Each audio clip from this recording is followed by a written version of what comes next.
विशेष सन्दर्भको साथमा Pashupati Kitchen Homes Private Limited, Mitra Park, चाबा हिल।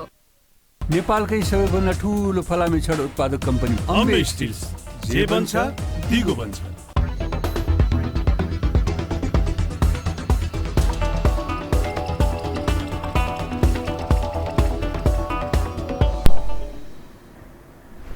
नमस्कार। विशेष सन्दर्भमा म यहाँलाई हार्दिक स्वागत गर्दछु। जीवराम भण्डारी। आज यहाँहरू सामुन्ने उपस्थित हुनुहुन्छ दीपक गजुरेल। उहाँ राजनीति शास्त्री हुनुहुन्छ।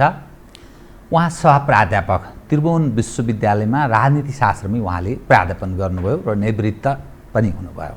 उहाँसँग आज म पूर्व राजाको भारत भ्रमण कति धार्मिक कति राजनीतिक यही विषयलाई केन्द्रमा राखेर नेपालको अहिलेको तरल राजनीतिक अवस्थालाई त्यस भ्रमणसँग जोडेर विश्लेषणात्मक र सूचनामूलक ढङ्गले कुराकानी गर्ने प्रयत्न गर्नेछु। सर्वप्रथम म उहाँलाई स्वागत गर्छु। स्वागत छ सर। धन्यवाद। अब म सिधै पहिले एउटा सानो करेक्सन गरौँ। म रिटायर भएको छुइनँ। ए फिल नाउ 9-10 महिना बाँकी छ। ए बाँकी छ, त्यो राम्रो हो। जागिर फुस्काइदिनु भयो झन्। ठिक छ, यो विषयान्तर एउटा। अब तर म तपाईँसँग कहाँ प्रवेश गर्न चाहन्छु भने नेपालको इतिहास कस्तो देखा पर्छ भने जति पनि राजनीतिक परिवर्तनहरू भएका छन् छिमेकी देश खास गरी भारतको कुनै न कुनै ढङ्गको उपस्थिति वा उसको पहल या उसको प्रत्यक्ष या अप्रत्यक्ष ढङ्गको संलग्नता त्यस्तो देखा पर्दछ।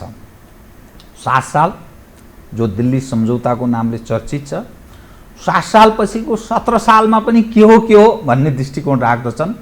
27 सालमा अलिकति घराग्रुप हुन खोजेको अनि मिलाइएको, तत्पश्चात 36 सालको जनमत सङ्ग्रह, 46 सालको राजनीतिक परिवर्तन जहाँ चन्द्रशेखर, हरकिशन सिंह, सुरजितदेखि लिएर साराका सारा मान्छे आएर चाक्सीबारीमा त्यत्रो ठुलो उद्घोष धेरै कुरा भएको, 62-63 को आन्दोलन, 12 बुद्धे दिल्ली सहमति समझदारी।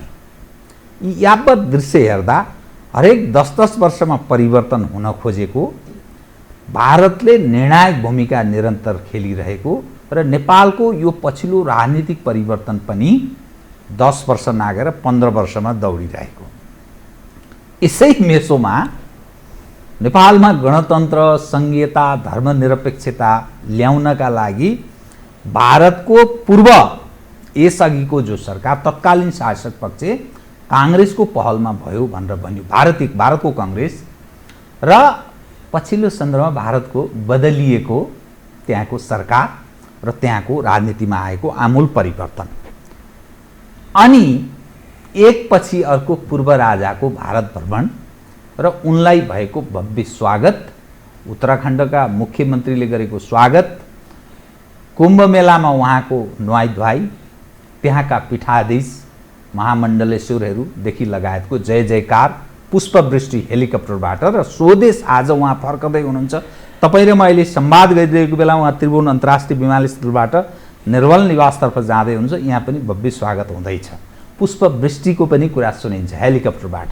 यो सबै हेर्दा एउटा तपाईँ राजनीति शास्त्रको सहप्राध्यापक, अझै 8-9 महिना त अझै बाँकी र झन्नै मैले निवृत्त गराइदिएँ, त कसरी हेर्नुहुन्छ? तपाईँको स्वतन्त्र एउटा इमेज पनि छ कि यो स्थितिलाई कसरी हेर्ने बताइदिनुहोस् त। यहाँ तपाईँले धेरैवटा पक्ष समेट्नुभयो। एउटा त इतिहासदेखि हामीका राजनीतिक परिवर्तन भएको वा हुन खोजेको, प्रयास गरिएको सबैमा कुनै न कुनै रूपमा भारत इन्भल्भ थियो, छ। त्यो मान्नुहुन्छ कि मान्नुहुन्न? होइन, मैले मान्ने र नमान्ने प्रश्नै छैन। यो यथार्थ इतिहासले प्रमाणित गरेको, दस्तावेजहरूले प्रमाणित गरेको चिज हो। भारतले गराएको छ। भारतको संलग्नता प्रत्यक्ष 7 सालमा जसले नेतृत्व गरेर यहाँ परिवर्तन गर्नुभयो उहाँहरूले लेखेर जानुभयो। ऐतिहासिक दस्तावेज प्रमाणित छ। तपाईँले अघि भन्नुभएको जस्तो 46 सालमा त्यही भएको हो। 36 सालमा कोसिस गरियो, सकिएन। त्यहाँ अरू फ्याक्टरले काम गर्यो। 36 सालमा कुन फ्याक्टरहरूले काम गर्यो त्यो त अहिले सान्दर्भिक नहोला।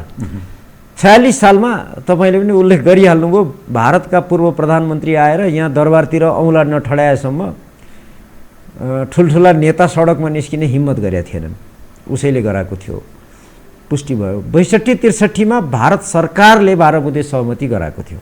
भारतले भन्दिनँ, भारतीय जनताले होइन, गैर सरकारी क्षेत्रले होइन, भारत सरकारले गराएको थियो 12 बुँदे सहमति। त्यहाँको मन्त्रीले औपचारिक रूपमा घोषणा गर्नुभएको छ, हामीले गराएको माओवादी र 7 दललाई सहमति गराए। प्रणब मुखर्जीले सार्वजनिक रूपमा बोल्नु भएको छ, रेकर्ड छ। पछि राष्ट्रपति हुनुभयो उहाँले। त्यसैले कसैले मान्ने र नमान्ने प्रश्न होइन, ऐतिहासिक प्रमाणित भएको तथ्य हो। भारतले नेपालमा सधैँ परिवर्तनहरू गराएको छ। किन गराएको छ त्यो महत्त्वपूर्ण हो। राणा शासन फालेर अर्को एउटा प्रजातन्त्र ल्यायो ऊ बेला 2007 सालमा। 46 सालमा पञ्चायती व्यवस्था राजाको नेतृत्वको दलविहीन पञ्चायती व्यवस्था फालेर प्रजातन्त्र ल्याइयो। 62-63 पछि राज संस्था फालेर गणतन्त्र ल्याइयो, धर्मनिरपेक्षता, सङ्घीयता, अनेक थोक। यस्तो स्थिति अहिले सिर्जना भएको छ यो 12-15 वर्षले नेपालमा 62-63 को परिवर्तनपछि कि नेपाल देश नेपालीले चलाइरहेका छैनन्। तपाईं त्यो निष्कर्षमा हुनुहुन्छ? म मात्रै होइन, सबै। अहिले तपाईँ सोसल मिडिया हेर्नुहोस् अथवा इन्डिपेन्डेन्ट मिडिया हेर्नुहोस्, सबैले भनिरहेछन्। इभन नेताहरूले एक्लै अर्कालाई आरोप लगाइरहनु भएको छ। जसले 12 बुँदे सहमति दिल्लीमा गरेर सत्तामा जानुभयो, आज उहाँहरूको हालिमुहाली छ, देश उहाँहरूको नियन्त्रणमा छ। उहाँहरूले एक्लै अर्कालाई आरोप लगाइरहनु भएको छ। मैले लगाएको आरोप होइन, यो यथार्थ उहाँहरूले भनिरहनु भएको छ। प्रमाणहरू आइरहेछन् बिस्तारो। विदेशीले सञ्चालन गरेको, खास गरेर भारतले। त्यसैले ऐतिहासिक हिसाबले त्यो प्रमाणित तथ्य हो, मान्ने र नमान्ने प्रश्न होइन। अब भारतले किन त्यसो गरिरहेछ त? एउटा परिवर्तन गरेर पुगेन, फेरि अर्को, फेरि पुगेन, फेरि अर्को। किन बारम्बार किन फेर्छ?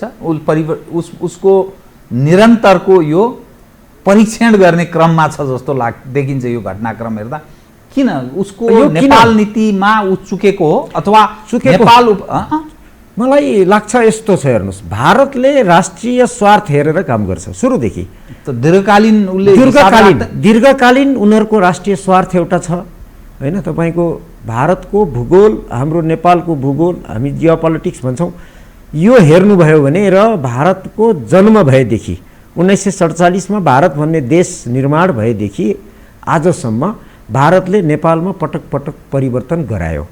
नेपालीलाई खडा गरेर अगाडि आफै आएर गरे होइन। नेपालभन्दा पछिल्लो देश, पछाडि जन्मेको, धेरै अस्ति भर्खर जन्मेको देश हो भारत। 100 वर्षै भएको छैन, 100 वर्षकै भएको छैन। त्यो बेलादेखि भारतको एउटा नीति सधैँ छ, नेपाललाई आफ्नो अधीनमा राख्ने। अधीन भनेको फेरि सिक्किमलाई जस्तो नेपाललाई पनि गाभ्ने अहिलेको बेलामा होइन। ऊ बेला एकपटक कोसिस गरिएको थियो। तपाईले दस्तावेजहरू हेर्नुभयो भने वल्लभभाइको पटेलको, सरदार वल्लभभाइ पटेल हो, चिठी हेर्नुभयो भने अथवा अरू दस्तावेजहरू हेर्नुभयो भने नेपाल, भुटान, सिक्किम यो क्षेत्रका, हिमालय दक्षिणका, भारत उत्तरका देशहरूलाई भारतमा गाभ्नुपर्छ, हैदराबाद, कश्मीर भने जस्तै गरेर भनेर एउटा प्रयास भारत जन्मना साथ भएको थियो। त्यतिखेर भारतले केही क्षेत्र त गाभ्यो। तपाईँको गोवा, हैदराबाददेखि लिएर कश्मीरसम्म त उसले गाभेर आफ्नो देश बनायो। सिक्किमलाई पछि गाभ्यो 75मा। भुटान र नेपाल जोगियो। त्यसका विभिन्न कारणहरू थिए। विश्वशक्ति समीकरणले समेत काम गरेको थियो त्यो बेला। त्यसपछि भारतले नेपाललाई पनि भारतभित्र गाभ्ने रणनीतिलाई अलिकति खुकुलो बनाएको देख्छु म। त ऊ नेपालको परिवर्तनमा त्यो निर्णायक फ्याक्टर बारम्बार भइरहेको छ। म त्यसैमा आउँदैछु। उसले नेपाललाई पनि भारतमै गाभेर एउटा प्रान्त बनाउने जुन सुरुको प्रयास थियो, त्यसलाई अलिकति खुकुलो बनाएर नेपाललाई संरक्षित राज्य बनाउनपट्टि लागेको देखिन्छ भारत। जवाहरलाल नेहरूको पालामै त्यो ऊ जन्मना साथ 2-4 वर्ष कोसिस गर्यो, नभएपछि अब नेपाललाई स्वतन्त्र राखिदिने, तर नेपालको विदेश नीति र नेपालको रक्षा र परराष्ट्र र रक्षा मामला भारतको नियन्त्रणमा, उसको आदेशमा चल्ने गरी चलाउने प्रयास भारतले ऊ बेलादेखि गरेको छ। चाहना त्यही राखिरह्यो। चाहना मात्रै होइन, दस्तावेजले प्रमाणित गर्छ। जवाहरलाल नेहरूले नेपालको त्यतिखेरका प्रधानमन्त्री मातृका प्रसाद कोइरालालाई लेखेको चिठीहरू सार्वजनिक रूपमा उपलब्ध छ। ती चिठीहरू हेर्नुभयो भने देखिन्छ चिठीको उहाँ सन्धिको ड्राफ्ट पठाउनु भएको छ जवाहरलाल नेहरूले। प्रधानमन्त्री कार्यालयको छाप लागेको चिठीहरू बजारमा उपलब्ध छ दस्तावेजहरू। र त्यो सन्धि गर्नुपर्छ हामीले भनेर परराष्ट्र र रक्षा मामला नेपालको भारतको अधीनमा रहने गरी भनेर प्रस्ताव गरिएको थियो 2008 साल विक्रम सम्वतमा। त्यो सन्धि भएन। नभएपछि भारत अलिकति हच्क्यो त्यो बीचमा। त्यो हच्किने अरू विभिन्न कारणहरू छन्। त्यसपछि अलिकति अगाडि बढेपछि तपाईँले अघि 17 सालको उल्लेख गर्नुभयो। अलिकति अगाडि गएपछि ब्रिटन वुड्स पोलिसी जुन छ त्यो ब्रिटन वुड्स के होपट्टि धेरै नजाउँ, त्यति मात्रै बुझ्नेले बुझ्छ, नभएदेखि धेरै व्याख्या गर्दा पनि सामान्य अध्ययन गर्नेले बुझ्दैन। ब्रिटन वुड्स जब एग्रेसिभ रूपमा एसियामा आउन थाल्यो त्यसपछि भारत हच्क्यो। त्यसको फाइदा शीत युद्धको कारणले पनि र ब्रिटन वुड्सको कारणले पनि नेपालका शासकले त्यसको फाइदा लिएर 17 साल सुरु भयो। यति मात्रै कन्क्लुड गरौँ। त्यसपछि तपाईँलाई अलिकति स्पष्ट पारिदिनुहोस्। तपाईँ राजनीति शास्त्री भएको नाताले 15 सालमा बीपी कोइरालाको 2/3 बहुमतको सरकार हो, निर्विकल्प उनको प्रतिस्पर्धा कसैसँग नभएको आन्तरिक राजनीतिक अवस्था, भारतीय चाहनालाई सम्बोधन गर्ने हिसाबमा बीपी नभइकन उनलाई त्यो 2/3 बहुमत प्राप्त भएको थियो कि कुन अवस्थामा थियो? र 17 सालको राजा महेन्द्रको पुस 1 गतेको कदममा जवाहरलाल नेहरूको कुनै न कुनै ढङ्गले नेपालको तत्कालीन शासक अर्थात् बीपी कोइरालाप्रति उनी रिसाएको, महेन्द्रप्रति सफ्ट कर्नर राखेको स्थितिको उपज थियो कि थिएन? यस्तो हो, हेर्नुहोस्, बीपी कोइरालाले भारतको इच्छा विपरीत काम गर्नुभयो, त्यसैले राजा महेन्द्रलाई हराएर जवाहरलालले फाले भन्ने एउटा थिसिस छ नि। त्यो हो कि होइन? होइन होइन। किन? म आफ्नो किसिमले तपाईँको अध्ययन गरेर, मेरो आफ्नो व्यक्तिगत धारणा होइन, मेरो धारणा केले बनेको छ त भन्दा तथ्य, जानकारी, दस्तावेजहरूले। त्यो अध्ययन गर्दा के देखिन्छ भने त्यो उदाहरणसहित बताइदिनुहोस् है, पुष्टि हुनुपर्छ। हो, म त्यही गर्न खोज्दैछु। 2007 सालको परिवर्तनपछि लगत्तै नेपाललाई भारतको अधीनस्थ राज्य बनाउने भनेको प्रोटेक्टोरेट भन्छ अङ्ग्रेजीमा, प्रोटेक्टोरेट स्टेटको रूपमा त्यो बनाउने प्रयास जवाहरलालले 2008 सालमा गरेको चिठीहरू छन्, मैले अघि उल्लेख गरेँ। त्यो सन्धि बीपी कोइरालालाई पनि मैले देखाएँ। यो सन्धि हामीले गर्नुपर्छ भनेर बीपी कोइराला सहमत हुनुभएको छ भनेर जवाहरलालले आफ्नो चिठीमा नेपालको प्रधानमन्त्रीलाई र नेपालको राजा त्रिभुवनलाई चिठी लेख्नु भएको छ। त्यो चिठी इच्छा हुनेले खोजेर हेरे हुन्छ, दस्तावेजहरू छन्। त्यो खास गरी पाइन्छ कहाँ? धेरै ठाउँ जानु पर्दैन। मातृका प्रसाद कोइरालाको अटोबायोग्राफी छ एउटा, a role in a revolution भन्ने पुस्तक। त्यही पुस्तकमा त्यो पुस्तकमा उनको धारणा होइन, त्यो पुस्तक 2 भागमा छ। एउटा उनको आफ्नो धारणा, म नै महान बाँकी बदमास जस्ता कुरा होलान्, सहमत असहमत आफ्नो ठाउँमा छ। पछिल्लो भाग चाहिँ एनेक्सहरू छ, दस्तावेजहरू छन् त्यहाँ। त्यो महत्त्वपूर्ण हो, त्यहाँभित्र छ, खोजेर हेरे हुन्छ। ओके, अगाडि बढ्नुहोस्। त भारतले चाहे अनुसारको सन्धि नेपालले गरेन। त्यस कारणले तिमीलाई यही सन्धि गरेर नेपाललाई संरक्षित राज्य बनाउँछु भनेर तिमीलाई सत्तामा पुर्याई, राणालाई फालेर बीपी कोइरालालाई या मातृकालाई, यिनीहरूलाई, काङ्ग्रेसलाई भन्नु। काङ्ग्रेस थियो, अब कम्युनिस्ट त त्यतिखेर भर्खर केही गर्दै थिए, धेरै थिएनन्। 2/3 15मा ल्याउने भनेको काङ्ग्रेस नै एकल शक्तिशाली थियो। तिमीलाई जे गर्न मैले सत्तामा लगेँ, तिमीले त्यो गरेनौ, त्यसैले तिम्रो अब काम छैन। सक्नौ या चाहेनौ भन्ने अर्थ लाग्छ। त्यो चाहेनौ भन्ने अर्थ नहोला, किनभने उनले चाहेका थिए भन्ने कुरा जवाहरलालको चिठीले पुष्टि गर्छ। चाहेको कसले थियो? बीपीले समेत चाहेको जवाहरलालले, त्यसलाई समर्थन गरेका बीपीले। दस्तावेजले पुष्टि गर्छ, मेरो धारणा होइन यो, दस्तावेजले पुष्टि गर्छ। त तिमीले गरेनौ, तिमीले सकेनौ भनेको नेपालभित्र बसेर नेपालको प्रधानमन्त्री मातृकाले किन गर्न सकेनन्, राजा त्रिभुवनले किन गरेनन् सन्धि त्यस्तो भारतलाई हाम्रो अधिकार रक्षा र परराष्ट्र दिने गरी, भारत संरक्षित राज्यको रूपमा विकास गराउने गरी किन गरेनन्? त्यो आफ्नो थुप्रैवटा विश्लेषण हुन सक्छ, त्यसका अरू दस्तावेजहरू खोजेर पढ्नुपर्ने हुन्छ। त्यो नभएको कारणले, जे कारणले राणा फालेर तिमीलाई लगे सत्तामा, तिमी त्यही गर्दैनौ भने तिमीलाई किन राख्छु, एउटा पाटो त्यो जवाहरलालले हेर्ने दृष्टिकोण। दोस्रो पाटो त्यो 2015 साल आइसक्दासम्म भनेको 1959 इस्वी सम्बतको त्यो बेलासम्ममा विश्वमा पश्चिम हाम्रो एसियामा भनेको हाम्रो यो हिमालयन एसिया भन्ने गर्छु म, चाइना प्लस साउथ एसिया, अफगानिस्तानदेखि म्यानमारसम्मको यो क्षेत्र र चीन, यो क्षेत्रमा अमेरिकाको ब्रिटन वुड्सको पोलिसी बढी एग्रेसिभ रूपले आइरहेको थियो, अझ बढी आएको थियो र शीत युद्ध त्यो 60 को दशक सुरु हुने बेलासम्ममा उग्र भइसकेको थियो। त्यसले गर्दा भारत हच्क्यो, ऊ अगाडि बढ्न सक्ने स्थिति जेसुकैमा रहेन। चीनसँगको उसको द्वन्द्व हेर्नुहोस् भित्रभित्र चलिसकेको थियो, 62 त युद्धै भयो। त्यसले गर्दा भारतले बढी दबाब नेपाललाई दिन सक्ने हैसियत भारतको रहेन, त्यो बेला कमजोर भयो। त्यो भएपछि ऊ बाध्य भयो नेपालमा, मैले जसलाई लगे सत्तामा उसैले मैले भनेको चाहेको काम गरेन भने यसलाई किन राख्ने, बरु राजै ठिक छ। त्यसैले राजालाई उनले समर्थन गरे भन्ने मलाई लाग्दैन। त्यो विश्व शक्ति समीकरण, भारतको बाध्यता, चीनको तपाईको यो तिब्बत खाइसकेपछिको उसको आक्रामकता, त्यो सबै परिवेशलाई फाइदा लिएर राजा महेन्द्र एसर्टिभ भएका हुन् 17 सालमा र त्यो एसर्टिभ भइरहेको महेन्द्रलाई ब्रेक लगाउन सक्ने हैसियत भारतको रहेन विश्व शक्ति समीकरणको कारणले, चीनको कारणले। तपाईँ त्यसै भएर 1971 त सोभियत युनियनसँग सैनिक सन्धि नै गर्न बाध्य भयो भारत, ऊ कमजोर भएको थियो। त्यो सारा विश्लेषण गरेर, त्यसको भू राजनीतिक विश्लेषण गरेर राजा महेन्द्रले टेक ओभर गरे हुन् र तिनलाई रोक्न सक्ने हैसियत भारतको थिएन त्यो बेला।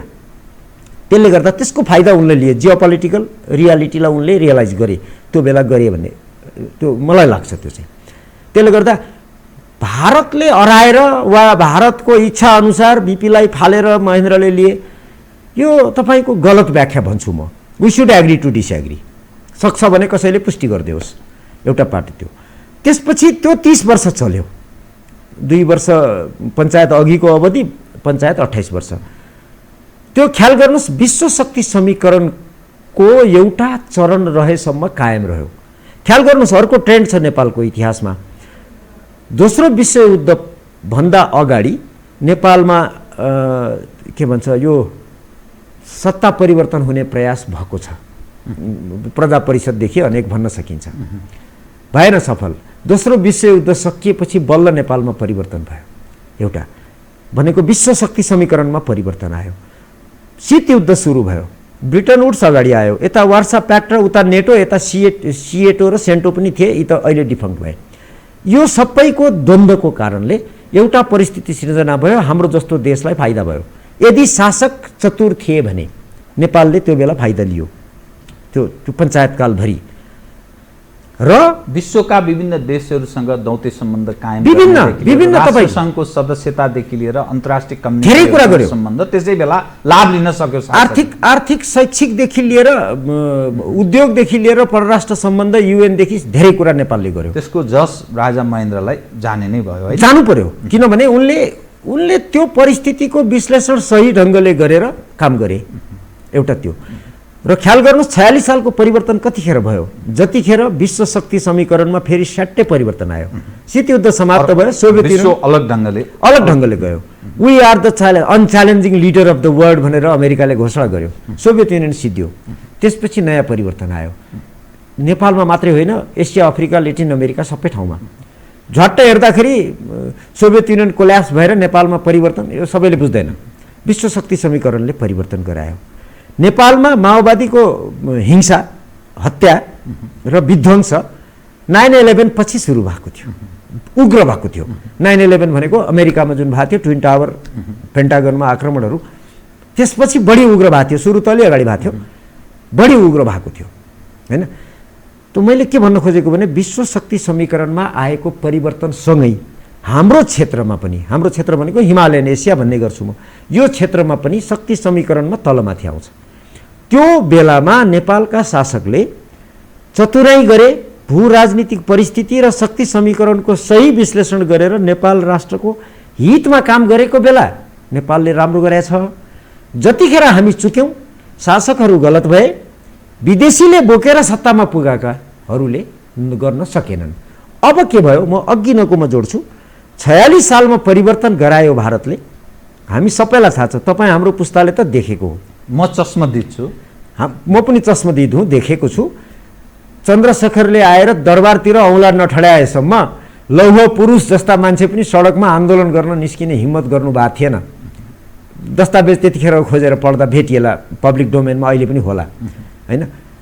त त्यसरी उनीहरूले परिवर्तन गराए। ख्याल गर्नुहोस्, तिनै दलहरूले 46 सालको परिवर्तनको नेतृत्व गरेर 47 सालको संविधानमा देशलाई लगे।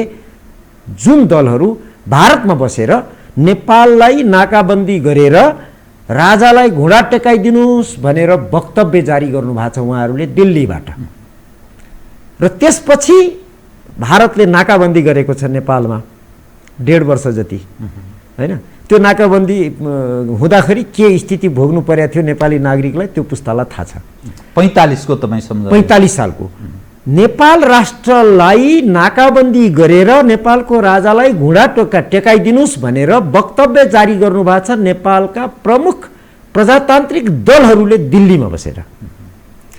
उहाँहरूलाई नै बोकेर 47 सालमा फेरि नयाँ संविधान बनाएर देशमा नयाँ प्रणाली सुरु गरियो। दललाई प्रजातन्त्र भनियो, बहुदलीय प्रतिस्पर्धात्मक। 46 को परिवर्तन 47 त्यो बेला भारतले गर्यो। ख्याल गर्नुहोस्, उसले त्यसलाई किन लग्यो त यिनीहरूलाई फेरि सत्तामा?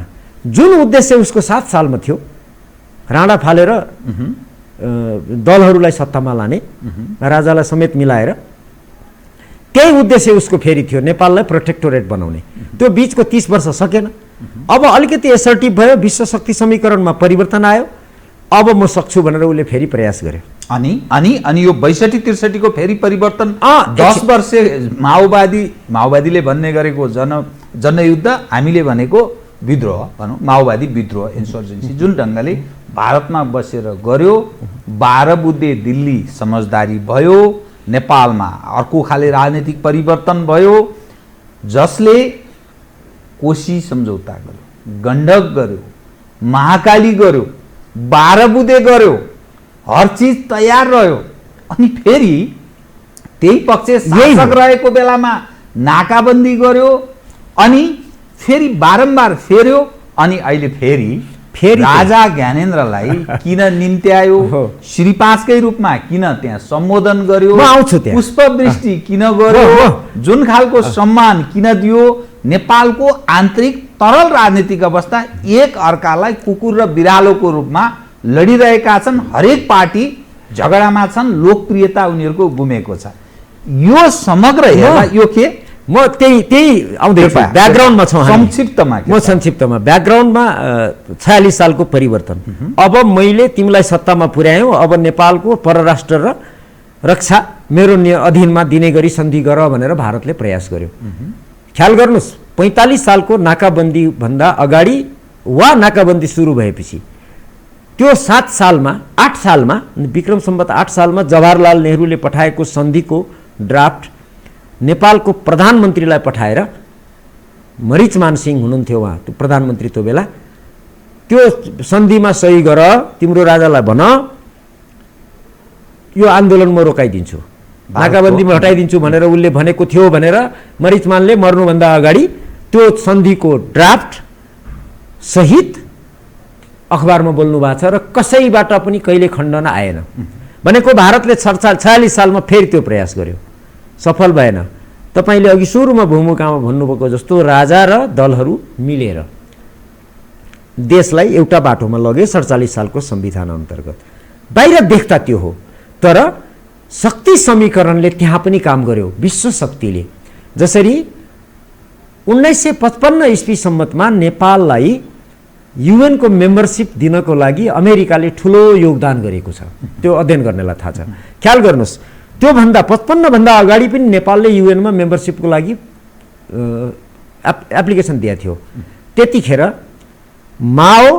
चीनको माओ त्से-तुङ र भारतको जवाहरलाल नेहरूले रिक्वेस्ट गरेर मस्को भनेको त्यतिखेरको भिटो पावर सिक्युरिटी काउन्सिलको युएनको सुरक्षा मस्कोको प्रतिनिधिले भिटो लगाएर नेपालको सदस्यतालाई रोकेको छ। ख्याल गर्नुहोस्, त्यतिखेर माओ त्यो कसको प्रेसरमा हुन सक्छ? एकछिन म अलिकति प्रश्न पारौँ। माओ र जवाहरलाल नेहरूको प्रेसरमा, प्रेसर नभनौँ, यिनीहरू क्रेमलिनलाई प्रेसर दिने हैसियतमा थिएनन्। उनीहरूले रिक्वेस्ट गरे, सुझाव दिए नेपाललाई युएनको मेम्बरसिप दिनबाट रोकिदिनुहोस् भनेर। यहाँ फेरि सबैले नबुझ्लान्, अलिकति प्रश्न पारौँ दुईवटा वाक्यमा। 1949 देखि 1971 सम्म चीनको मूल शासक, कम्युनिस्ट शासक जुन माओको नेतृत्वमा स्थापना भएको थियो, त्यो युएनको मेम्बर थिएन। 71 पछि मात्र भयो। यद्यपि चीन पर्मानेन्ट मेम्बर हो। त्यो मेम्बरसिपको कुर्सीमा ताइवान बस्थ्यो। ऊ बेला फर्मोसा, अहिले ताइवान। त्यसैले माओ आफै गएर त्यहाँ बोल्न सक्ने उहाँको प्रतिनिधि थिएन। भारतको प्रतिनिधि भएर पनि उहाँको हैसियत सिक्युरिटी काउन्सिलमा प्रभाव पार्ने थिएन। त्यसले गर्दाखेरि दुईटैले मिलेर क्रेमलिनलाई रिक्वेस्ट गरेर उसले रोकेको थियो। 1955 मा विभिन्न डिलहरू हुने क्रममा नेपाललाई पनि मेम्बरसिप दिनको लागि अमेरिकाले ठुलो योगदान गरेछ। ऊ पनि भिटो पावर हो। त्यो अमेरिका के कारण कन्भिन्स भएछ?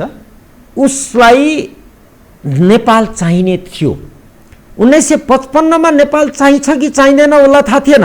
तर मलाई भोलि पर्सि 2020 मा, 2015 मा वा 2040 मा नेपाल भूमि स्वतन्त्र राष्ट्रको रूपमा मलाई चाहिन्छ भनेर उसले क्याल्कुलेसन गरेको थियो। के प्रयोजन भन्ने अर्थ सायद अब देखिँदैछ नि। अहिले नेपालीहरूले बल्ल एकाध वर्षले अमेरिकाले नेपालमा खेल्न थालो भन्न थालेछन्। एमसीसीसँग पनि जोडेर आउँछ।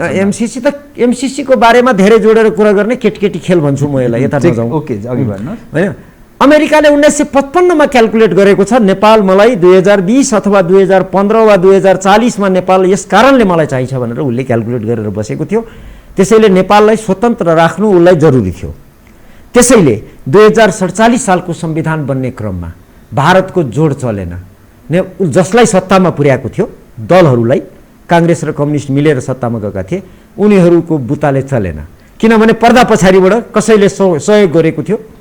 पर्दा पछाडिबाट धेरै दस्तावेज भेटे। एउटा कुरा बोलेको अर्थ लाग्छ, तपाईँ राजनीति शास्त्रको प्राध्यापक भएको नाताले नेपाल राष्ट्रसङ्घको सदस्य हुनमा अमेरिकाको जुन महत्त्वपूर्ण भूमिका छ, तपाईँले भन्नुभयो अमेरिकालाई हामीले सल्युट गर्नुपर्छ। त्यसमा नेपालको शासक, खास गरी राजा महेन्द्र र बीपी कोइरालालाई सम्झदा कसरी सम्झने, यस सवाल उपर बताइदिनुहोस् त। राष्ट्रसङ्घको सदस्य नेपाल हुने सवालमा बीपी को भूमिका, एकातर्फ भारतसँगको विशेष खालको बीपी को सम्बन्ध, अर्कोतर्फ राजा महेन्द्रको अलिकति चतुर एउटा व्यक्तिको रूपमा बुझिन्छ, अलिक पेट्रियोटिक इमेज उनले दिने प्रयत्न गरेका छन् जुन अहिलेसम्म पनि नेपालीहरू भुल्दैनन्। त यो विषयलाई चाहिँ कसरी हेर्ने बताइदिनुहोस्। युएन को मेम्बरसिपको लागि सम्पूर्ण प्रयास नेपालभित्रबाट राजा महेन्द्रको नेतृत्वमा भएको। भनेको मतलब सबै उनीहरूले गरे भन्ने होइन। उनका सल्लाहकार थिए होलान्, सघाउने मान्छे थिए होलान्, देशी विदेशी विभिन्न थिए होलान्। तर नेपाल राष्ट्रको हितमा नेपाललाई युएन को मेम्बर्स बनाउन पायो भने एउटा अन्तर्राष्ट्रिय व्यक्तित्व बन्छ नेपाल। अन्तर्राष्ट्रिय व्यक्तित्व बनिसकेपछि भारतले भोलि गाभ्ने वा प्रोटेक्टोरेट बनाउने प्रयास गर्दाखेरि पनि अलिकति त्यसलाई गाह्रो होला। त्यो प्रयास गरेका थिए यिनले। यहाँ मलाई लाग्छ राजनीतिक दल कुनै पनि नेताको त्यतिखेर कुनै भूमिका देख्दिनँ म। किनभने उहाँहरूलाई त सत्तामा पुर्याएकै थियो नेपाललाई प्रोटेक्टोरेट बनाउने। हामी कहाँ इतिहास छ नि, इतिहास किन कटु लेखिँदैन कि यो लेखकहरू सबै के दासको रूपमा छन् हाम्रो नेपाली समाजमा, जो कटु पक्षहरू किन उजागर हुँदैन? त्यो त यस्तो हेर्नुहोस्, दुईटा कुरो हुन्छ। इतिहास लेख्ने भनेको प्रमाणित कुरा लेख्नु पर्यो। बाहिर जे देखिन्छ र जे पुष्टि हुन्छ। तर राजनीति सबै प्रमाणित हुँदैन बाहिर देखिने गरी। दुईटा तह हुन्छ राजनीतिमा, राजनीति र कूटनीतिमा, हैन? तपाईँ र मेरो आज भेट भयो, अब अर्को भेट हामी फेरि दुवै पक्षलाई उपयुक्त समयमा भेट गरौँला भनेर यदि कूटनीतिमा बोलियो भने अब दुईटा पक्ष बीच अनिश्चितकालको लागि भेट हुँदैन भन्ने अर्थ लाग्छ। हो, मैले खालि उदाहरणको लागि भनेको। त्यसैले राजनीतिको दुईटा तह, कूटनीतिमा दुईटा तह हुन्छ। बाहिर देखिने एउटा, इतिहासकारले त्यो देखिने कुरा मात्रै लेख्छ किनभने त्यसले पुष्टि गर्न सक्छ। जियोपोलिटिक्स रियालिटी भन्छौँ हामी, जियोपोलिटिकल रियलिजम भन्छौँ हामी राजनीति शास्त्रको एउटा अध्ययन गर्ने विधि हो। त्यो अध्ययन विधिले सधैँ सबै कुरा पुष्टि गर्दैन। जस्तै सानो उदाहरण, हिजो आज नेपालमा अमेरिकाले खेल्यो भनेर धेरैले भनिरहेछन्, लेखिरहेछन्। कसरी खेल्यो सबैले पुष्टि गर्न सक्दैन कि, तर खेलिरहेछ त्यो यथार्थ हो नि। कसरी पुष्टि गर्नुहुन्छ भने त्यो पुष्टि गर्ने, त्यसलाई त्यो यथार्थलाई स्वीकार गरेर विश्लेषण गर्ने स्थितिलाई हामी जियोपोलिटिकल रियलिजम भन्छौँ, भू राजनीतिक यथार्थवाद हैन। त्यसरी विश्लेषण गर्दाखेरि त्यतिखेर युएनमा नेपाललाई मेम्बरसिप गराउनलाई राजनीतिक दलहरूको भूमिका देख्दिनँ मैले एउटा। र मैले अघि नै भने त्यतिखेरको चीनको शासक र त्यतिखेरको भारतको शासकले त युएनमा नेपाल नजाओस् भनेर रोक्ने प्रयास नै गरेको थियो। दस्तावेज भेटिन्छ, खोजेर हेरे हुन्छ एउटा। त त्यहाँ युएनमा गइसकेपछि फेरि ख्याल गरौँ, पश्चिमले प्रयास गर्यो। अमेरिकाले किन गरेको थियो अहिले बल्ल अलिअलि अध्ययन गर्नेले बुझ्नु थाल्यो होलान्। अलि राम्ररी बुझ्न समय लाग्छ, अझै अलि वर्ष कुरौँ अनि हेरौँ खुल्दै आउँछ भन्न खोज्नु।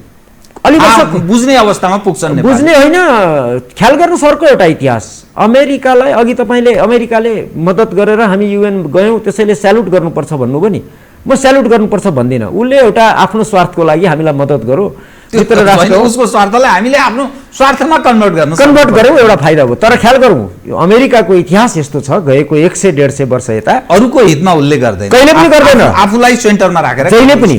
स्वाभाविक पनि हो, स्वाभाविक हो। तर अमेरिका यस्तो देश हो जुन अर्को कुनै सानो देशभित्र अथवा कमजोर देशभित्र जब गएर चलखेल गर्न थाल्छ नि, त्यो देशलाई खरानी बनाइदिन्छ, ध्वंस हुन्छ। ध्वंस इतिहासले प्रमाणित गरेको छ। अब त्यो खतरनाक हुन्छ। अब म तपाईँसँग नि एकछिन म यसलाई पहिले इतिहासबाट अब अलिकति म सकिहाल्छु। 47 सालमा भारतले नेपाललाई प्रोटेक्टोरेट बनाउन नसकेपछि माओवादीको हिंसा र विध्वंस सुरु गरियो भन्दिनँ म, पुष्टि भयो त होइन, अहिले आएर ऊ बेलादेखि थाहा थियो तर पुष्टि भएको थिएन, अब भयो। त्यसपछि त्यसलाई सेफ ल्यान्डिङ गर्नको लागि 12 बुँदे हामीले गराएको प्रणब मुखर्जीले बोलिसक्नुभयो, अहिले पनि पब्लिक डोमेनमा दस्तावेज छ। त 62-63 पछि 63 सालमा अन्तरिम संविधान जारी भएको भोलिपल्ट त्यसमा आगो बालियो। किन भन्दा त्यो संविधानमा एउटा धारा राखियो जुन 2047 सालको संविधानमा थियो। नेपालको संवैधानिक इतिहासमा पहिलो पटक नेपालको सार्वभौम सत्ता, क्षेत्रीय अखण्डता र सम्प्रभुतामा प्रतिकूल असर गर्ने गरी कुनै पनि सन्धि गर्न पाइने छैन भनेर 2047 सालको संविधानमा पहिलो पटक लेखेको थियो नेपालको इतिहासमा। त्यो धारा मात्रै फाल्न त कठिन भयो, त्यसैले त्यो संविधान फाल्नु आवश्यक थियो, त्यसैले माओवादी खडा गरियो। माओवादी एक्लैले कब्जा गर्न सक्ने स्थिति भएन, त्यहाँ पश्चिम आइसकेको थियो। माओवादीलाई बोकेर होइन भने ख्याल गर्नुहोस्, माओवादीले मन्दिर भत्काए तर कुनै चर्च भत्काएनन्। एउटा मात्रै उदाहरणले पुग्छ, अरू धेरै कुरो छ। अर्को एउटा सानो उदाहरण, माओवादी दिल्लीबाट, धेरैले जङ्गलबाट काठमाडौँ भन्छन्, म चाहिँ दिल्लीबाट काठमाडौँ भन्छु। दिल्लीबाट काठमाडौँ आएर 63 सालको एउटा राजनीतिक एउटा बाटो लिएपछि माओवादीले एउटा कार्यक्रम गरेको थियो काठमाडौँमा, ठुलो हलमा, सिटी हल हो कि एकाडेमी हो मैले बिर्सेँ, दुईवटा मात्रै एउटा हलमा। धेरैजना करिब 200 भन्दा बढी विदेशीलाई, गोरा छाला भएका विदेशीलाई हाम्रो जनयुद्धमा तपाईँहरूले सघाउनु भएकोमा धन्यवाद सहित भनेर फुल माला र खादा ओढाएर विदाई गरिएको थियो, औपचारिक कार्यक्रम गरिएको थियो। तपाईँलाई सम्झना होला भनेको गोरा छालाले समेत गोप्य रूपमा नेपालभित्र बसेर माओवादीको लागि काम गरेका थिए। त्यसैले भारत एक्लै थिएन माओवादी बोक्ने, पश्चिम पनि थियो। हिजो आज अब देखिँदैछ अलिअलि कति हदमा थियो भनेर स्याट फोन प्रयोग गर्थ्यो उसले बेला, त्यो आफ्नो ठाउँमा छ। त्यसपछि स्याट फोन प्रयोग गर्थ्यो, ओके, त्यो बेला।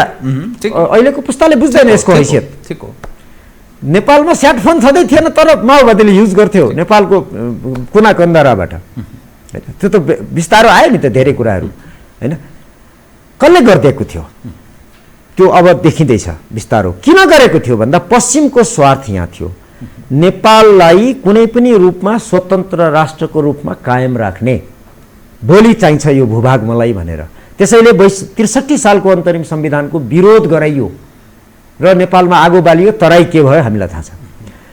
72 सालमा संविधान जारी गरियो, त्यसमा पनि त्यो धारा 126 2047 सालको संविधानमा जे थियो त्यसैलाई कपी पेस्ट गरेर राखिया छ अहिलेको संविधानमा।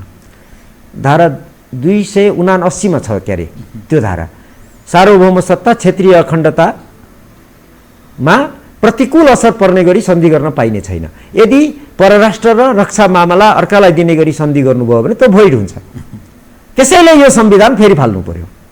त्यसैको प्रयास यो हो, यिनीहरूलाई 12 बुँदे गराएर ब्यालेट र बुलेट दुईटालाई मिलाएर सत्तामा पुर्याएर राज संस्थालाई फालेको। किन राज संस्थाले त्यस्तो सन्धि गर्न 7 सालदेखि मानेन, पुष्टि गर्छ 45 सालको दस्तावेजले पनि 8 सालको दस्तावेजले पनि हो।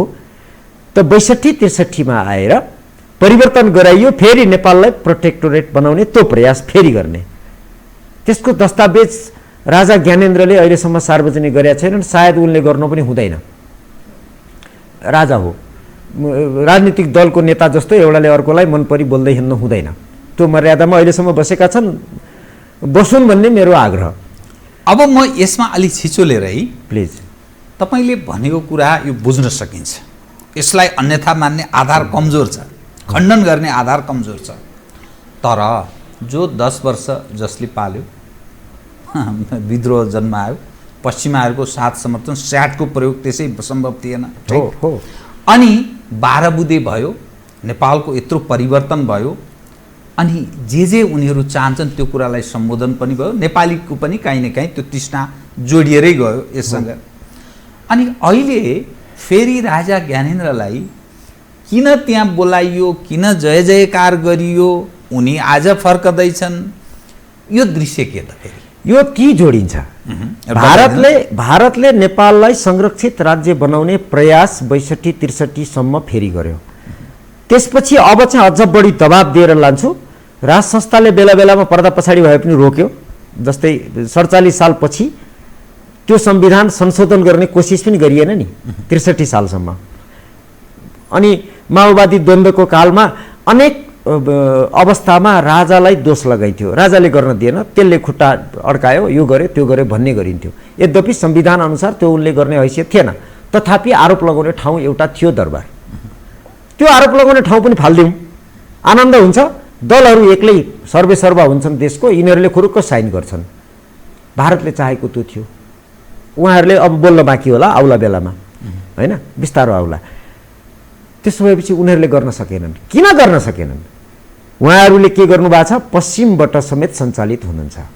त्यो त हिजो अस्तिको आन्दोलनलाई पनि देखियो। उहाँहरू भनेको राजनीतिक दल जम्मै, इन्क्लुडिङ कमल थापा, पूर्व माओवाद के अरे पञ्च, उहाँ त्यस्तै मान्छे हो, त्यस्तो दलको प्रमुख हो उहाँ त्यो बेला, जसले मलाई राजा चाहिन्छ यो देशमा भनेर भाषण गर्ने, अनि यही संविधान उत्कृष्ट हो भनेर उप प्रधानमन्त्रीको जाहिर खान जानुभयो हो नि त।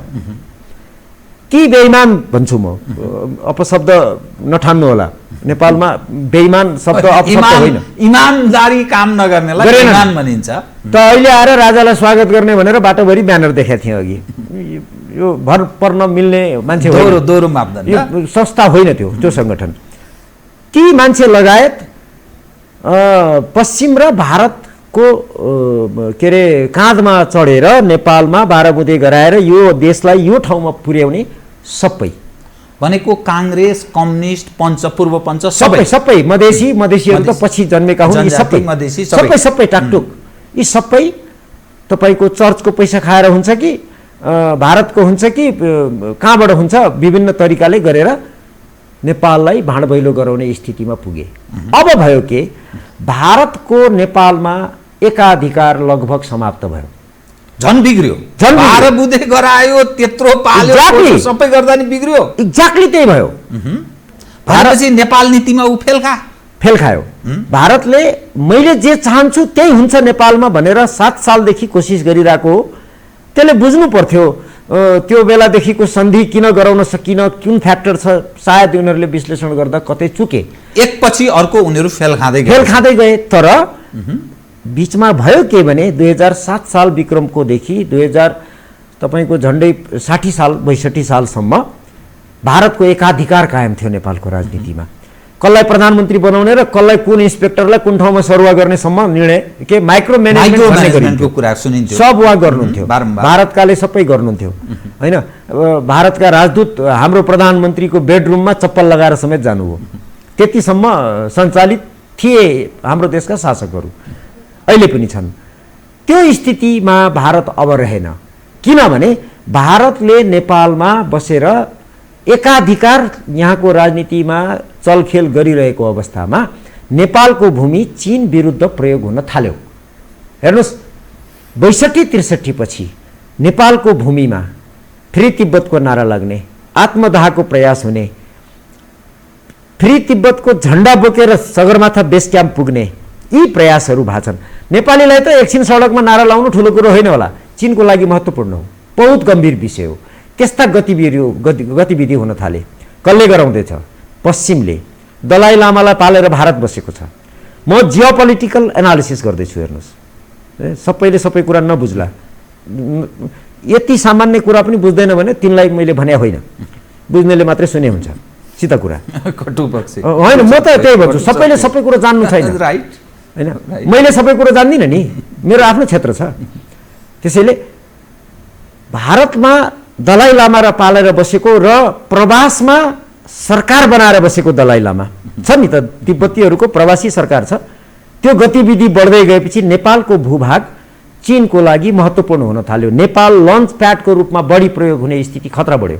उनीहरूले बोलिरहेका छन्, औपचारिक रूपमा भन्दैछन्। ख्याल गर्नुहोस्, 62-63 पछि चीनको कुनै पनि पदाधिकारी नेपाल आउँदा वा नेपालको पदाधिकारी चीन जाँदा वा कहीँ भेट हुँदा नेपालको भूमि चीन विरुद्ध प्रयोग गर्न नदिनु होला उहाँहरू सधैँ भन्नुहुन्छ नि।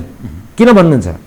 किनभने प्रयोग हुने खतरा बढ्दैछ, पश्चिमले गर्दैछ, देखिरहनु भएको छ उहाँहरू। त्यसैले चीन अब एग्रेसिभली नेपालमा आउनु आवश्यक भयो। जो अहिले राजदूतको क्रियाशील भूमिका हरेक त्यो त बाहिर देखिने, बाहिर जानिने गरेर बुझिने गरेर देखिने, शान्त कूटनीतिमा विश्वास गर्ने त्यो क्रियाशीलता के। त्यसैले अहिले चीनको कूटनीतिलाई नेपालभित्र मात्रै होइन, इभन अफ्रिकासम्म र लेटिन अमेरिकासम्म चीनको क्वाइट डिप्लोमेसीलाई अहिले वुल्फ वारियर डिप्लोमेसी भन्न थालिएको छ। त यसको अर्थ यो विदेशीहरूको क्रीडा स्थलको रूपमा हामी यसलाई टुङ्गाइहालौँ जीवराम सर, यति म टुङ्गाइहालौँ। चीनले नेपालमा जे गर्छ भारतले गरोस्, पश्चिमले जे गरोस्, मलाई मतलब छैन भनेर जुन पहिले बसेको थियो 62-63 को परिवर्तनसम्म, राज संस्था फाल्दासम्म चुप लाएर बसेको थियो, अब चीनले बल्ल बुझ्यो नेपालको मौन रहँदैन। मौन रह्यो भने उसको खतरा हुन्छ, चीनबाट तिब्बत टुक्राइदिन्छन् भोलि। यसको अर्थ एग्रेसिभ ढङ्गले प्रस्तुत हुनै पर्ने उसले हुनै पर्ने भयो र म प्रस्तुत एग्रेसिभ आफ्नो स्वतन्त्रता, आफ्नो सुरक्षाका लागि, आफ्नो रक्षाको लागि, उसको स्वार्थ, हाम्रो माया होइन, आफ्नो रक्षाको लागि उसले आफ्नो स्वार्थको लागि नेपालमा एग्रेसिभ हुनै पर्ने भयो र म एग्रेसिभ हुँदैछु भनेर देखाएको हो राजदूतको एक्ट। अब यहाँ जोड्न मैले खोजेको के भने यसको अर्थ 12 बुँदे जो दिल्ली समझदारी भयो, नेपालको जुन राजनैतिक परिवर्तन भयो, राज संस्थाको समाप्ति भयो, देश गणतन्त्रमा प्रवेश गर्यो, भारतलाई लाभ भएन। तपाईले अब यसमा अलि विरोधाभास के देखियो भने राज संस्था तपाईले देशभक्त हो पनि भन्नुभयो, फेरि अब उसलाई फाइदा भएन भने फेरि राजालाई प्रयोग गर्न खोज्दैछ भन्ने अर्थ लाग्ने हो नि त। यो अहिले म त्यही आउँदैछु, मैले भन्न खोजे त्यही, म पुष्टि गर्न खोज्दैछु। चीनलाई नेपालको भूमि खतरा हुने भयो। भूमि प्रयोग कसले गर्न दिन्छ? यहाँको शासकले। एउटा भनेपछि ऊ एग्रेसिभली आउनु पर्यो भनेको 100% भाग नेपालको राजनीतिमा भारतले सञ्चालन गरिरहेको ठाउँमा अब चीनले एक भाग सञ्चालन गर्न किसिमले उसले एग्रेसिभली आएर दबाब दिन थालेपछि त्यो घट्यो त कहाँबाट? भारतको प्रभाव घट्यो। एउटा पश्चिमले नेपालमा बसेर चीन विरुद्ध खेल्ने सुरु भइरहेछ 15-20 वर्षले, अति भइसक्यो। अब ठुल्ठुलो विस्फोट हुन मात्रै बाँकी होला। विस्फोट भने मैले बमको अर्थमा भने होइन, राजनीतिक र कूटनीतिक भने। उनले त्यो भारतले खेलिरहेको क्षेत्रहरूमा उसले पनि केही क्षेत्र लिन थाल्यो, केही क्षेत्र उसले लिइरहेको छ, अर्थात् भारतको प्रभाव घट्न थाल्यो। त्यो प्रभाव पश्चिमाहरूले ग्रहण गर्न थालेपछि भारतको भारत झस्क्यो। अब उसलाई आफत भयो। जसलाई बोकेर मैले सत्तामा पुर्याएँ तिनीहरूको कारणले चीन बढी एग्रेसिभली आयो, मेरो एकाधिकार गुम्दै गयो, चीनले यति ठाउँ त खाइदियो। अब म चीनलाई दबाब दिएर उसलाई धपाएर म एक्लै यहाँ सञ्चालन गर्छु भन्ने हैसियत भारतको छैन। ग्लोबल पोलिटिक्समा नेपालभित्रको कुरा होइन। पश्चिमलाई लखेट्न सक्ने हैसियत भारतको छैन। भारतको काँधमा बन्दुक राखेर पश्चिमले गोली चलाउँदैछ। त्यो स्थितिमा भारत अब लाचार भयो। चाहेको काम पनि पुरा भएन यी शासकहरूबाट। नेपाललाई प्रोटेक्टोरेट बनाउने त अब कल्पनै गर्न गाह्रो भयो भारतलाई। चीनले पनि दिँदैन, पश्चिमले पनि दिँदैन। पश्चिमलाई पनि लन्च प्याड चाहिएको छ चीन विरुद्ध काम गर्न। चीनलाई आफ्नो ज्यान जोगाउन नेपाल स्वतन्त्र रहनुपर्छ। नेपाल भारतको प्रोटेक्टोरेट हुनै हुँदैन, उसलाई बढी सेन्सिटिभ हुने भयो। त्यो भएपछि भारतलाई अब बाध्यता, मैले देखेको है, म प्रमाणित गर्न सक्दिनँ, भोलि आउला, मैले देखेको भारतलाई अब बाध्यता भयो। के बाध्यता? यो अराजकता कायम रहेमा अहिलेका राजनीतिक दलहरूले चलाएको धर्मनिरपेक्ष सङ्घीय लोकतान्त्रिक गणतन्त्र जुन छ नि, यो यदि जारी रहेको खण्डमा भारत विरुद्ध अब खतरा बढ्छ नेपालबाट भनेर उसले देख्यो। खतरा कहाँबाट? इस्लामिक पृथकतावादी आन्दोलन, टेररिस्ट मुभमेन्ट भन्छन् उनीहरू, त्योदेखि लिएर विभिन्न कुरा हुन सक्छ। त्यो खतरा नेपालको भूमिबाट जसरी चीन विरुद्ध हुन सक्छ, चीनले क्याल्कुलेट गर्दैछ, भन्दैछ, त्यसै गरी भारत विरुद्ध अब त्यो यदि फर्क्यो भने, नेपालको भूभाग प्रयोग हुन थाल्यो भने मैले धान्न सक्दिनँ। पश्चिमको आन्तरिक कमजोर सुरक्षा संयन्त्र, राजनीतिक तरल अवस्था र नेतृत्व, कमजोर नेतृत्व सबै कारणले होइन, विदेशीहरूको म कमजोर भन्दिनँ, विदेशीबाट सञ्चालितहरूबाट उहाँहरूले सञ्चालन गर्न दिनुहुन्छ, जानै दिनुहुन्छ, जान दिनुहुन्छ खानलाई, बुझ्नुभयो न? आफ्नो व्यक्तिगत र पारिवारिक र गुटगत स्वार्थको लागि उहाँहरूले नेपाल राष्ट्रको भूभाग जसलाई सुकै प्रयोग गर्न दिनुहुन्छ। टेन्डर हुँदा जसले बढी पैसा दिन्छ उसले ठेक्का पाए जस्तो हाम्रो राजनीतिक दलका नेताहरूको चरित्र त्यो प्रमाणित भइसक्यो। राजनीति चाहिँ धन्दा, आम्दानीको स्रोत, त्यो स्थिति अवस्थामा जे पनि गरिदिन्छन् भन्ने धरातल। त्यो भएपछि मैले पाएको जानकारी हो, प्रमाणित गर्न सक्दिनँ। राजा ज्ञानेन्द्रलाई त्यो 72 सालको संविधान बनेको लगत्तै पछिदेखि तिमी टेक ओभर गर, हामी साथ दिन्छौँ भनेर भारतीयहरूले भनिरहेका थिए। अरे भन्छ है, म पुष्टि गर्न सक्दिनँ, किनभने कसैले पनि भन्न सक्दैन ती ज्ञानेन्द्र बाहेकहरूले। त्यसैले अहिले लगेर उनलाई यति धेरै सम्मान गरियो कि टिभीहरूमा देखियो, तपाईँको मिडियामा आयो, श्री 5 महाराजाधिराज नेपाल नरेश स्वागत गरियो भारतको मुख्यमन्त्रीबाट। हेलिकप्टरबाट पुष्पवृष्टि भएको छ। धार्मिक सांस्कृतिक पक्ष एउटा हो, तर धार्मिक सांस्कृतिक पक्षको रूपमा मात्र यसलाई मैले लिन्न। यो राजनीतिक भ्रमण, यो पुरै राजनीतिक हो, कूटनीतिक हो, जियो पोलिटिकल डिप्लोमेसी हो। यो राजालाई मैले अब सम्मान गर्दैछु भनेको यो मोदीले देखाएको हो। यो मुख्यमन्त्रीले त्यसै गर्दैन, हाम्रो जस्तो होइन। हेर्नुहोस्, सिग्नल बिना गर्दैन, काठमाडौँ संकेत बिना गरेको छैन, मोदीको संकेत बिना भएको छैन, हुँदैन। नेपालको जस्तो क्याबिनेटले गरेको डिसिजनको विरुद्ध एउटा गाउँपालिकाले कुनै विज्ञप्ति निकाल्ने जस्तो होइन भारत। जे भइरहेको छ भारतमा, जे गरे राजालाई सम्मान गर्ने, राजगद्दीमा बसेको वर्तमान राजा जस्तो किसिमले जुन गरियो नि, त्यो गरेको दुईटा सन्देश मैले देखेको, यो मैले बुझेको मेरो perception. We should agree to disagree. एउटा पर्सेप्सन राजनीतिक दलहरूलाई चेतावनी, यो तुरुप मेरो हातमा छ, यसलाई लगेर गद्दीमा राखिदिन्छु, तिमीहरूलाई फालिदिन्छु, होस् गर, सचेत हौ, नत्र चाहिँ म यो सचेत हौ मात्रै होइन, मैले भनेको यो काम गर, नभए तिमीहरू गयो, तयार भए अर्के एउटा मेसेज त दिएको हो भारतले। अनि दोस्रो मेसेज ज्ञानेन्द्रलाई, राजा ज्ञानेन्द्रलाई, म त राजा भन्छु, हेर्नुहोस्, पूर्व श्री 5 भन्दिनँ, राजा मेरा बाउ मरेर गए, म पूर्व बाउ भन्छु र? राजा हुन्छ भन्ने तपाईँको दृष्टिकोण। ती राजालाई मैले प्रयोग गर्न सक्छु। नेपालमा राजनीतिक दलहरूलाई मात्रै अहिलेसम्म प्रयोग गरेँ नेपालमा आफ्नो स्वार्थ पुरा गर्न। अब नेपालको राज संस्थालाई पनि मैले चाहे अनुसार प्रयोग गर्न सक्छु हेर भनेर भारतले सन्देश दिएको मैले हेरेको। एउटा दुईटै मैले नेगेटिभ एङ्गलबाट हेरेको छु। किन गरे त भन्दा, बरु राज संस्था नेपालमा हुँदा एकाधिकार त थियो नि, नेपाललाई प्रोटेक्टोरेट बनाउन रोकेको थियो राज संस्थाले, तर बाँकी त सबै प्रधानमन्त्री पञ्चायत कालमा पनि यो भारतप्रति अलि नरम भने जस्ता कुरा गरिन्थ्यो, पञ्चायत कालमा समेत। सूर्यबहादुरहरूको तपाईले त्यतिखेर यो भारतको नजिक, यो भारतको अलि पर जस्ता कुरा पञ्चायत कालमा पनि त्यसरी ब्यालेन्स गरेर देश चलाएको थियो, तर राष्ट्रिय हितलाई असर पारेको थिएन। विदेशीलाई ल्याएर हामीलाई लन्च प्याडको रूपमा युज गर्न दिएको थिएन। त्यसैले बरु यही ठिक छ कि तिमी आऊ भनेर उनलाई पनि सन्देश दिएको हुनसक्छ। अब म कार्यक्रमको ठिक अन्त्यमा एक मात्रै विषय, यसको अर्थ अहिलेको जुन नेपालको आन्तरिक तरल राजनीतिक अवस्था छ नि, एमाले विभाजित अवस्थामा छ, नेपाल कम्युनिस्ट पार्टी नेकपा सर्वोच्च अदालतबाटै विभाजित भयो अनि काङ्ग्रेस हरेक सवालमा निर्णय गर्न सकिरहेको छैन। जसपा ठ्याक्कै विभाजनको जनता समाजवादी पार्टी जसलाई मधेस केन्द्रित भनेर मानिसले बुझ्दछन् त्यो विभाजनको सङ्घारमा छ। यथास्थिति नचल्ने रहेछ है, यो सरकार चल्छ कि अर्को हुन्छ कि चुनाव हुन्छ कि के हुन्छ, 2/3 बहुमत ल्याएको कम्युनिस्टले पनि चलाउन नसकेको स्थिति र आगामी दिनमा यदि यही सिस्टम चलिरह्यो भने, यही संविधान जारी रहिरह्यो भने पनि जो चुनाव हुन्छ त्यसले ल्याउने फेरि हङ पार्लियामेन्ट, त्यसबाट हुने खरिद बिक्री, तरल अस्थिर राजनीति निरन्तर कायम रहने। यो समग्र हेर्दा राजालाई दिएको त्यो सम्मान अनि राजा हसमुख ढङ्गले स्वदेश फर्केको यो समग्र तस्बिर, यसको अर्थ के सिस्टम कोल्याप्स हुन लाग्यो हो, यो जान लाग्यो हो? जान लागेको भन्दिनँ मैले, यो सिस्टम फाल्ने कोसिस भारतले गरे हो राजालाई प्रयोग गरेर। र राजाले यदि सुन्छन् भने, म एउटा आम नागरिकको एकजना मास्टरको कुरा किन सुन्थे, एकदम ठिक, एकदम अन्तिममा थोरै समय हैन, म मास्टरको कुरा किन सुन्थे, यदि सुन्छन् भने त्यो भारतले यिनको अनुहार मन परेन, उनको शैली मन परेन, फालिदियो दलहरूलाई ल्याएर। उसलाई चाहियो फेरि गएर गद्दीमा राख्छु भनेर उचाल्यो अहिले श्री 5 भनेर, महाराजा धीराज नेपाल नरेश अनेक थोक पुष्पवृष्टि। यदि त्यसैमा फुरुङ्ग परेर फेरि गद्दीमा यिनी आउँछन् भने ती दल र यिनमा भिन्नता हुने छैन। एक म चेतावनी दिन चाहन्छु राजालाई आउनु हुँदैन, भारतलाई मन परेन, भारतले जे भन्यो त्यही मान्नु हुँदैन। त्यसो भए गद्दीमा आउनै हुँदैन त होइन। आउने हो भने भारतले ल्याउने हो भने उसले ल्याउने होइन, नेपाली नागरिकले ल्याउनु पर्छ। नेपाली नागरिक भने को?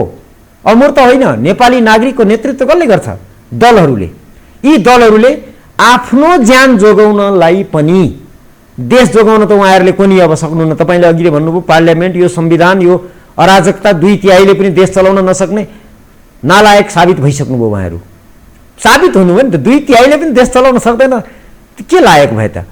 त्यो स्थितिमा बरु आफ्नो ज्यान जोगाउन, हेर्नुहोस् खतरनाक छ। उहाँहरू पश्चिमतिरबाट पनि सञ्चालित, भारतबाट पनि सञ्चालित, चीनलाई पनि केही भन्न नसक्ने बडो अप्ठ्यारो अवस्थामा हुनुहुन्छ। बरु राजासँग बस्नुहोस्, देशको नेतृत्व, जनताको नेतृत्व राजनीतिक दलहरूले गर्नुपर्छ र गर्नुभएको थियो, भोलि पनि गर्नुहोस्।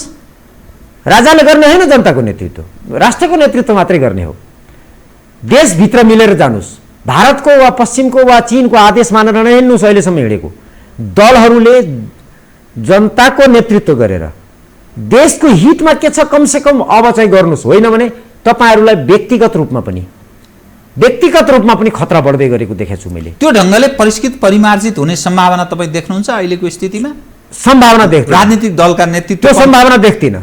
त के हुन्छ त? त्योदेखि अब अराजकतामा लानुहुन्छ र उहाँहरूलाई पनि बढी खतरा हुन्छ, जनताले पनि दुःख पाउँछन्। र राजा चाहिँ भारतले उचालेकै भरमा गद्दीमा गएर बस्लान्, यो गर्लान् त्यो गर्लान्, मलाई लाग्दैन। गएको 15 वर्षको अनुभव हेर्ने हो भने उनले देखाएको शालीनता, उनले देखाएको व्यवहारले भारतले उचालेकै भरमा, पुष्पवृष्टि गरेकै भरमा फेरि गद्दीमा जालान् अनि उसलाई फेरि भोलि मन पर्दैन फेरि फालिदिन्छ। हुँदैन जान, देशभित्रै मिलाउनुपर्छ। राजनीतिक दलहरूले एक्लै देश चलाउन सकेन, नेतृत्व राजाको चाहिन्छ। फाइन, त्यो त भारतले पनि सन्देश दियो, सायद उहाँहरूलाई चेतावनी पनि हो। ठेकालले चल्नु भएन भने भारतले पनि अब कतातिर छिड्के हान्छ। चीनले छिड्के हान्न छोड्नेवाला छैन, पश्चिमले दबाब घटाउनेवाला छैन। त्यसैले यो तीनतिरको दबाबमा नेपाललाई किचिपिची पार्न, खरानी पार्ने बाटोमा नलानुस्, देशलाई बस्नुस्। समय अझै छ हैन? समय धेरै छैन, घर्किसकेको छैन, थोरै समय छ, तर गर्नुपर्छ। यो जिम्मेवारी दलहरूको। हस्, धन्यवाद सर, धन्यवाद। आदरणीय दर्शकवृन्द, उहाँ हुनुहुन्थ्यो दीपक गजुरेल, राजनीति शास्त्रका सहप्राध्यापक, त्रिभुवन विश्वविद्यालय। समसामयिक विषयलाई केन्द्रमा राखेर गरिएको कुराकानी। म सहित मेरो सम्पूर्ण युनिटलाई कार्यक्रमबाट बिदा दिनुहोस्, तर यो हो टेलिभिजन, हेर्दै रहनुहोला। नमस्कार।